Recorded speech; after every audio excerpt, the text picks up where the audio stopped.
Hi everyone, welcome to global shorthand academy.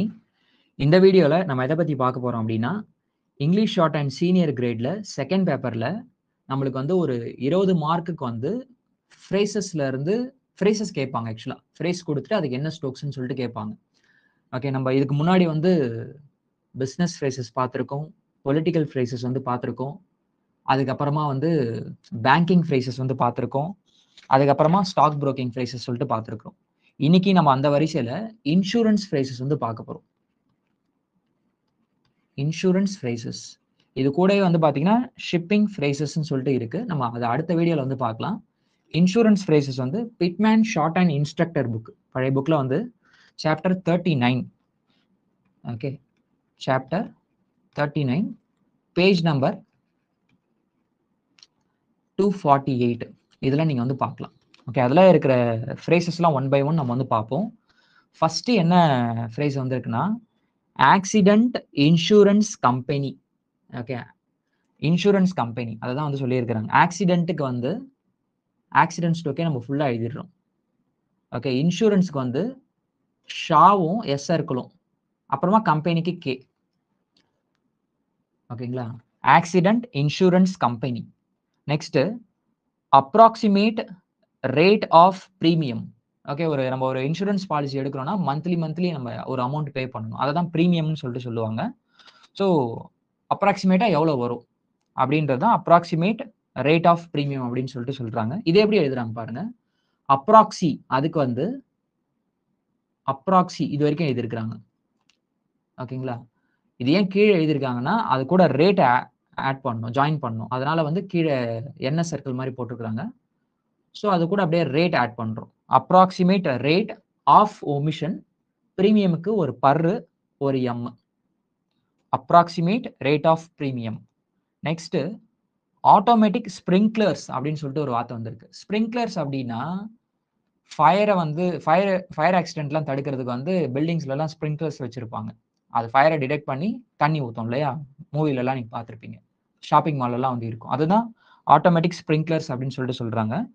Automatic என்ன பண்ணியிருக்காங்க அப்படின்னா D வந்து எழுதியிருக்கிறாங்க ஃபர்ஸ்ட், அதுதான் ஆட்டோமேட்டிக். ஆமாம். நெக்ஸ்ட் ஸ்ப்ரிங்க்லர்ஸ்க்கு ஸ்பர் எழுதிட்டு, அப்புறம் அதில் இங்கே எழுதிட்டு, அப்புறம் இங்கல்ல என். ஓகே, என் எழுதிட்டு கல்லு டவுனோட R S. Sprinklers, automatic sprinklers. Next bonus year of the company. ஒரு கம்பெனி நல்லா ப்ராஃபிட் பார்க்குது அப்படின்னா அங்கே இருக்கிற எம்ப்ளாயீஸ்க்கு போனஸ் தருவாங்க. எந்த வருஷம் போனஸ் தராங்களோ அதுதான் போனஸ் இயர். ரொம்ப simple. Bonus year of the company எப்படி எழுதிருக்காங்க பாருங்க. போனஸ்க்கு பி, இயர் ஆஃப் தி கம்பெனிக்கு வந்து year company, bonus year of the company, அவ்வளோதான். கேஷுவல் எம்ப்ளாய்மெண்ட், டெம்பரரி எம்ப்ளாய்மெண்ட் வந்து கேஷுவல் எம்ப்ளாய்மெண்ட்னு சொல்லிட்டு சொல்லுவாங்க. சரிங்களா, ரெகுலர் எம்ப்ளாய்மெண்ட் வந்து பார்த்தீங்கன்னா permanent employment. Okay, casual employment அப்படின்னா டெம்பரரியா வச்சிருக்கிறது. ஓகே, இது எப்படி எழுதிருக்கிறாங்க பாருங்க. கேஷுவலுக்கு கேஎஸ். ஓகே, என்எஸ் சர்க்கிள் மாதிரி இருக்கும். எதுக்காக அப்படின்னா அது கூட எம் ஜாயின் பண்ணுன்றதுக்காக கீழே சர்க்கிள் போட்டுக்கிறாங்க. Casual employment full stroke. அதுக்கப்புறம் கிளைம் ஃபார் காம்பன்சேஷன், இழப்பீடுக்கு வந்து கிளைம் பண்றது. ஓகே, இது எப்படி எழுதிருக்கிறாங்க. கிளைமுக்கு கிளைம் ஸ்டோக் ஆங்கிலத்தில் எழுதிட்டு, காம்பன்சேஷனுக்கு என் செஷன் ஸ்டோக். இது பொசிஷன் மாதிரி எழுதிடக்கூடாது. ரைட் சைடில் நம்ம வந்து என்ன பண்ணணும்னா சர்க்கிள் போட்டு, லெஃப்ட் சைடில் சர்க்கிள் போட்டு ரைட் சைடில் கொண்டு போகணும். ஓகே, எப்படி எழுதிடக்கூடாது. இது பொசிஷன், இது காம்பன்சேஷன். நார்மலாகவே காம்பன்சேஷன் அப்படின்னா இழப்பீடு. அதுக்கப்புறம் என்ன கொடுத்துருக்காங்க, கம்பைன்டு ஆக்சிடென்ட் அண்ட் டிசீஸ் பாலிசின்னு சொல்லிட்டு ஒரு ஃப்ரேஸ் இருக்கு. ஆக்சிடென்ட்டுக்கும் டிசீஸுக்கும், விபத்தாலேயோ இல்லைன்னா நோய்க்கோ ரெண்டுத்துக்கும் சேர்ந்தா போல ஒரு பாலிசி. ஓகேங்களா, இன்சூரன்ஸ் பாலிசி. இது எப்படி எழுதியிருக்கிறாங்க. கம்பைண்டுக்கு வந்து ஃபர்ஸ்ட் பிளேஸ்ல இது மட்டும் எழுதியிருக்கிறாங்க. Okay, find ஸ்டோக்கு. ஆக்சிடென்ட்டுக்கு அது கூடவே இது எழுதியிருக்கிறாங்க, ஆக்சிடென்ட். டிசீஸ், இந்த எஸ்எம்ஏ வந்து பார்த்தீங்கன்னா அந்த ஆக்சிடென்ட்லாம் தான் வந்து போகும். கம்பைன்டு ஆக்சிடென்ட் அண்ட் டிசீஸ் பாலிசிக்கு பி கட் பண்ணும். இதை ஞாபகம் வச்சுக்கோங்க. பாலிசிக்கு பி ஸ்டோக் கட் பண்ணோம் அப்படின்னா அது பாலிசி.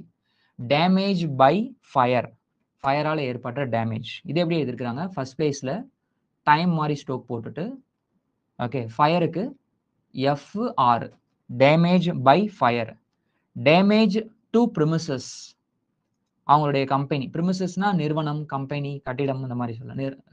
நிறுவன கம்பெனி கட்டிடம், கம்பெனி பில்டிங். இது எப்படி எழுதலாம் அப்படின்னா, திரும்ப டேமேஜுக்கு வந்து அதே தான். Damage to premises. பிரிமிசஸ்ன்னு வரதால பெரிய சர்க்கிள் போடணும், சின்ன சர்க்கிள் போடக்கூடாது லாஸ்ட்ல. Per M chess.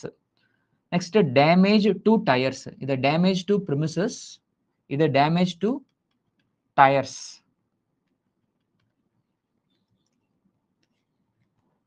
இது எப்படி எழுதியிருக்கிறாங்க பாருங்க. டேமேஜ் டு டயர்ஸ், டேமேஜ் டுக்கு எழுதிட்டோம். அதில் வந்து டயருக்கு வந்து டி டவுன்வர்ட் ஆர். இது டேமேஜ் டு டயர்ஸ். அதுக்கடுத்து என்னன்னா date and term of insurance. இது எப்படி எழுதியிருக்கிறாங்க அப்படின்னா, டேட்டுக்கு ஒரு டி ஆன் தி லைன்ல, டேர்முக்கு நார்மலா term stroke insurance. Date and term of insurance அப்படின்னா எந்த டேட்ல ஸ்டார்ட் ஆகுது, எத்தனை வருஷம் இந்த இன்சூரன்ஸ் வந்து செல்லுபடி ஆகும், லாஸ்ட் டேட், இல்லைன்னா அந்த காலம், இன்சூரன்ஸ் பீரியட் வந்து டேர்ம்னு சொல்லிட்டு சொல்லுவாங்க. Next dislocation of the wrist. இதே எப்படி எழுதியிருக்கிறாங்க? டிஸ் எழுதியிருக்கிறாங்க. ரிஸ்ட்டுக்கு வந்து அப்வர்ட் ஆறு, அதில் SD. Dislocation of the wrist, மணிக்கட்டு இடம் மாறி போயிடுது, கொஞ்சம் ஆக்சிடென்ட் ஆச்சு அப்படின்னா இடம் மாறி போகும் இல்லையா, அதுதான். Next fire insurance. இது எப்படி எழுதியிருக்காங்க? இன்சூரன்ஸ் பார்த்துக்கோங்க, இந்த மாதிரி என்எஸ் டிஸ்ஜாயின் பண்ணி போடணும். இது நிறைய வரும். இப்போ ஃபயர் இன்சூரன்ஸ் இது பக்கத்துல எழுதுறோம் பாருங்க. ஃபயருக்கு இதுக்கு முன்னாடி நம்ம மேல வந்து டேமேஜ் பை ஃபயர் பார்த்தோம் இல்லையா, அதே மாதிரி அதே ஃபயர். இன்சூரன்ஸுக்கு என்எஸ்ஸை கட் பண்ணணும், அவ்வளோதான். ஓகேங்களா? கட் பண்ணுறதோ இல்லைனா வந்து டிஸ்ஜாயின் பண்ணி எழுதுறதோ எதுனாலும் ஓகே தான். ஓகே, இங்கே கட் பண்ணுறதுக்கு வந்து கொஞ்சம் நல்லா இருக்காது, அதனால வந்து இங்கே கொஞ்சம் டிசைன் பண்ணி போட்டிருக்கிறாங்க. இதில் கட்டே பண்ணிக்கலாம், இல்லை டிசைன் பண்ணி போகிறதுனால ஓகே தான். Next immediate benefit. இதை எப்படி எழுதியிருக்கிறாங்க பாருங்க. இமிடியேட்டுக்கு ஒரு எம், பெனிஃபிட்டுக்கு பிஎன் போட்டிருக்கிறாங்க, எஃப் போட்டிருக்கூடாது. ஓகேங்களா? Immediate benefit. Next in full discharge of all claims. இது கொஞ்சம் பெருசா இருக்கு. இன் ஃபுல்லுக்கு என்ன பண்ணியிருக்காங்க அப்படின்னா, இன்னு ஃபுல்லு, ஃபுல்லுக்கு வெறுமனே எஃப் மட்டும். டிஸ்சார்ஜுக்கு வந்து டிஸ் ஸ்டோக்கு. ஓகேங்களா? டிஸ்சார்ஜ் ஆஃப் ஆளுக்கு வந்து ஆல் ஸ்டோக்கு. கிளைம்ஸுக்கு வந்து நம்ம ப்ரீவியஸா பார்த்தது அதே தான், கல்லு எம் எஸ்.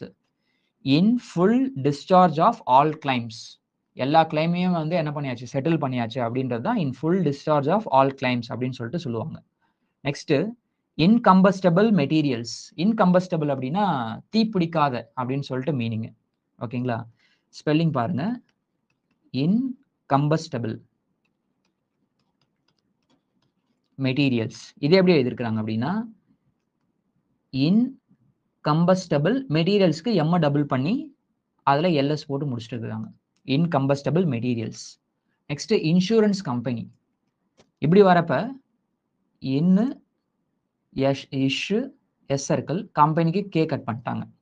ஓகேங்களா? இன்சூரன்ஸ் நம்ம எண்டிங்ல வரப்ப நம்ம வந்து என்ன பண்ணணும், வெறுமனே என்எஸ் டிஸ்ஜாயிண்டோ இல்லைனா கட்டிங்கோ நம்ம வந்து பண்ணணும். பட் ஸ்டார்டிங்ல வரப்ப இந்த மாதிரி நம்ம வந்து எழுதணும். இன்டரிம் போனஸ், நடுவில் தர போனஸ், ஆண்டோட நடுவில் எல்லாம் மாசோட நடுவில், இந்த மாதிரி இன்டரிம்னாலே இடைக்கால அப்படின்னு சொல்லிட்டு மீனிங். போனஸுக்கு B S circle, interim bonus. Next life insurance. இதே எப்படி எழுதியிருக்கிறாங்க பாருங்க. லைஃப் ஸ்டோக் நம்ம வந்து நார்மலா எழுதுறது. இன்சூரன்ஸ் என்ன பண்ணணும், என்எஸ் கட் பண்ணிடணும். அதே மாதிரி லைஃப் பாலிசி, லைஃப் பாலிசிக்கு பி கட் பண்ணிடணும். Okay. Loan on the policy. இப்போ நம்ம எதனா ஒரு பாலிசி கட்டிட்டு இருக்கோம்னா அதுக்கு மேலே லோன் வாங்கலாம். அதை வந்து எப்படி எழுதுறாங்கன்னா, லோன் ஸ்டோக் போட்டுடுறாங்க. ஆன் தி பாலிசி, அதுக்கு பி கட் பண்ணிடுறாங்க, அவ்வளோதான். ஓகே. Medical examination. இதை எப்படி எழுதுறாங்கன்னா, மெடிக்கல் ஸ்டோக் நார்மலாக போட்டு அதில் சம் போட்டுட்டோம் அப்படின்னா அது எக்ஸாமினேஷன், அவ்வளோதான். ஓகே. அதுக்கப்புறம் மொரால் ஆஃப் தி ரிஸ்க். இது பார்த்துக்கோங்க. Moral of the risk. அந்த ரிஸ்க் எப்படி வரலாம், ஒரு ரிஸ்க் இருக்கு அப்படின்னா அதுக்கு உண்டான மூல காரணம் என்ன அப்படின்ற மாதிரி மீனிங். ஓகேங்களா?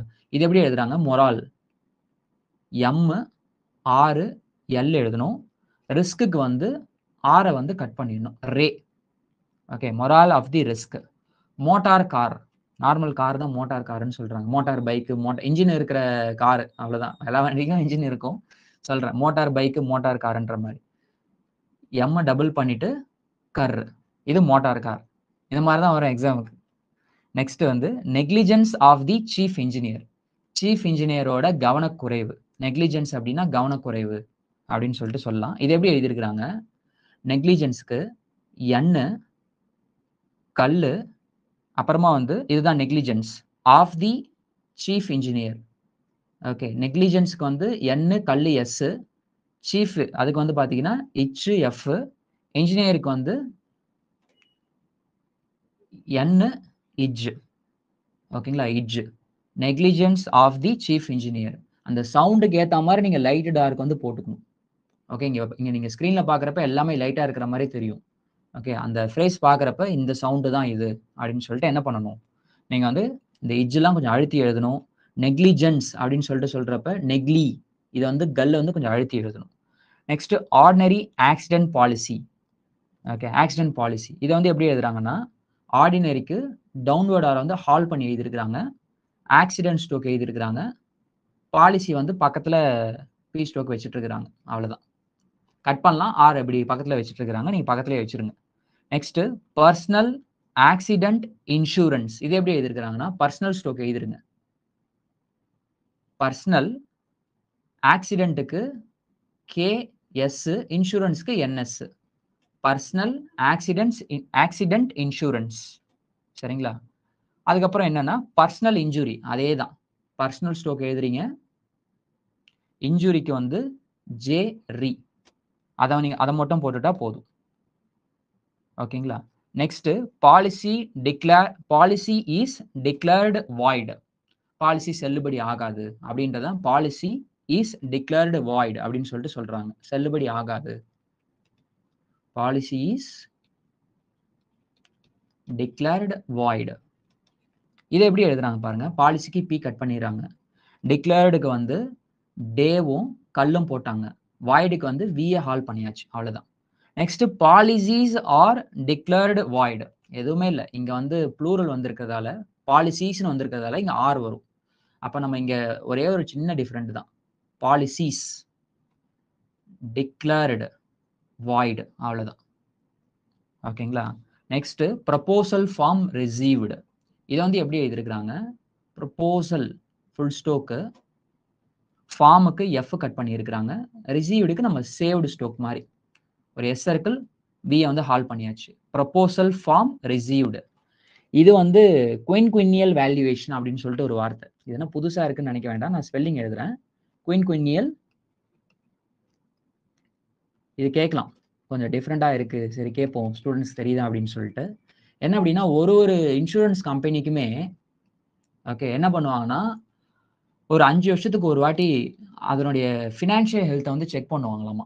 ஓகே, இந்த கம்பெனி வந்து தாங்குமா, இன்சூரன்ஸ் வந்து கொடுக்கலாமா, இவங்களால வந்து இவங்க கிட்ட இருக்கிற கஸ்டமர்ஸ்க்கு வந்து இன்சூரன்ஸை செட்டில் பண்ண முடியுமா அப்படின்னு சொல்லிட்டு அந்த ஃபினான்ஷியல் ஹெல்த்தை வந்து செக் பண்ணுவாங்களாமா 5 வருஷம் ஒரு வாட்டி. அந்த வேல்யூவேஷன் தான் வந்து குயின்குயினியல் வேல்யூவேஷன் அப்படின்னு சொல்லிட்டு சொல்றாங்க. இது எப்படி எழுதுறாங்க பாருங்க, அந்த குவா ஸ்டோக். ஓகே, அதுக்கப்புறமா விஏ கட் பண்ணிட்டாங்க வேல்யூவேஷனுக்கு, அவ்வளவுதான், ரொம்ப simple. Okay, next registered number of the car. ஈஸியா இருக்கு பாருங்க, ரிஜிஸ்டர்டுக்கு 6 இஜ், நம்பருக்கு வந்து பாத்தீங்க அப்படின்னா பர், காருக்கு வந்து கர். Registered number of the car, அவ்வளவுதான். Renewal of the policy. Renewal ஸ்டோக்கு நம்ம நார்மலா எழுதுறது தான், 6 என் டவுன்வர்ட் எல். பாலிசிக்கு என்ன பண்ணியாச்சு, பி ஸ்டோக் வந்து கட் பண்ணிட்டாங்க. Renewal of the policy, policy renew பண்றது. Next responsibility of the company. இது எப்படி எழுதிருக்காங்க பாருங்க, ரெஸ்பான்ஸ் அந்த ஸ்டோக் போட்டாச்சு, ரெஸ்பான்சிபிலிட்டி ஆஃப் தி கம்பெனிக்கு கே கட் பண்ணியாச்சு, அவ்வளவுதான். Next situation of the crane. Crane building கட்டுறதுக்கு தேவைப்படும் இல்லையா, அந்த கிரேன். இதை வந்து எப்படி எழுதிருக்காங்க பாருங்க, சிச்சுவேஷனுக்கு சிட் ஸ்டோக் மட்டும் போட்டு, கிரேனுக்கு வந்து கர்ரு என், இன்னும் கொஞ்சம் கரெக்டா எழுதுவோம், சிச்சுவேஷன் ஆஃப் தி கர்ரு என். Okay, situation of the lift. லிஃப்டோட சிச்சுவேஷன் அதனுடைய பொசிஷன் எப்படி இருக்கு அப்படின்னு சொல்லிட்டு இதுவும் அதே தான். சிட் ஸ்டோக் எழுதிட்டு லிஃப்ட்டுக்கு வந்து அப்வர்ட் எல் அப்புறம் எஃப் வந்து ஹால் பண்ணி எழுதணும். Next third party indemnity insurance. இண்டெம்னிட்டினாலே நம்ம வந்து இதுக்கு முன்னாடி பார்த்தோம்னு நினைக்கிறேன் இந்த வார்த்தை பேங்கிங் ஃப்ரேசஸ்ல. இண்டெம்னிட்டி அப்படின்னா காம்பன்சேஷன் பண்றது. ஒருத்தவங்களால லாஸ் ஆயிடுச்சு அப்படின்னா அவங்களுக்கு காம்பன்சேஷன் பண்றது. Okay. Third party indemnity insurance அப்படின்னா இன்சூரன்ஸ் வந்து இப்போ பைக்குக்குலாம் நம்ம வந்து இன்சூரன்ஸ் எடுக்கிறோம்னு வச்சுக்கோங்களேன், தேர்ட் பார்ட்டிக்கே எடுக்கணும். ஆப்போசிட் வரவங்களுக்கும் சேர்த்து நம்ம இன்சூரன்ஸ் வச்சிருக்கணும். ஓகே. அவங்கள தான் வந்து ஆப்போசிட்ல இருக்கவங்கள தான் தேர்ட் பார்ட்டி. இன்னொருத்தவங்கள நமக்கு இல்லாம இன்னொருத்தவங்களுக்கு எடுக்கிறது தான் தேர்ட் பார்ட்டின்னு சொல்லுவாங்க. அவங்களுக்கு எதனா லாஸ் ஆச்சுன்னா அந்த இன்சூரன்ஸ் அப்படின்ற மாதிரி இது. ஓகேங்களா. தேர்டுக்கு தர்ற ஹால் பண்ணி எழுதியாச்சு. பார்ட்டிக்கு பி கட் பண்ணியாச்சு. இண்டெம்னிட்டிக்கு ஒரு என், இன்சூரன்ஸ்க்கு ஒரு NS. Third party indemnity insurance. Next workmen's compensation act. இதுதான் லாஸ்ட். ஒர்க் ஸ்டோக் எழுதுங்க சொல்றாங்க. காம்பன்சேஷனுக்கு வந்து இதுக்கு முன்னாடியே நம்ம பார்த்தோம். பொசிஷனுக்கு அப்படியே ஆப்போசிட் சைடில் நம்ம செஷன் கொக்கி போடணும். ஆக்டுக்கு வந்து கே வந்து ஹால் பண்ணி எழுதியாச்சு. Workmen's compensation act. ஓகே. ஒரு கம்பெனியில் ஒர்க் பண்ணுறோம் அப்படின்னா அந்த கம்பெனியில் ஒர்க் பண்ணுறவங்களுக்கு வந்து அந்த கம்பெனியோட மேனேஜ்மெண்ட் வந்து ப்ரொடெக்ஷன் கொடுக்கணும். ஓகே. அவங்களுக்கு எதனா ஆயிடுச்சு அப்படின்னா காம்பன்சேஷன் கொடுக்கணும்.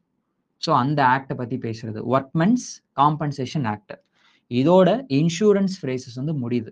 நம்ம நெக்ஸ்ட் வீடியோவில் வந்து ஷிப்பிங் ஃப்ரேசஸ் வந்து பார்க்கலாம். ஓகேங்களா. யூஸ்ஃபுல்லாக இருக்கும்னு நினைக்கிறேன் இந்த வீடியோ. லைக் பண்ணி வச்சுக்கோங்க. இது யாருக்கு தேவைப்படும்னு நினைக்கிறீங்களோ அவங்க ஷேர் பண்ணுங்கள். நம்ம இன்னொரு வீடியோவில் வந்து பார்க்கலாம். தேங்க்யூ.